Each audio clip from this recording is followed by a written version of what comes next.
Good afternoon বন্ধুরা, আপনারা সবাই কেমন আছেন? আমি ভালো আছি। এই গরমে আর কি কেমন থাকবে, সবাই গরমে অতিষ্ঠ। যে জায়গায় যাব না কেন সব জায়গাতেই গরম। আজকে এখন আমি দিদির বাড়ি এসেছি, আমার ছদ্দির বাড়ি। এটা আলিপুর। বদ্দির বাড়িতে আগে গিয়েছিলাম, শিলিগুড়ি দেখিয়েছিলাম আপনাদের। তো কালকে এসেছি এই ছদ্দির বাড়িতে। এখানেও প্রচণ্ড গরম, থাকা যাচ্ছে না ঘরে। এখন বারান্দায় দাঁড়িয়েছি, একটুকু হাওয়া নেই।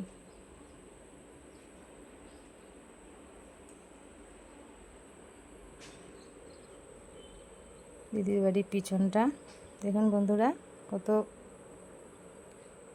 জবা ফুল ফুটেছে, সুন্দর লাগছে দেখতে। লাল জবা, সাদা জবা।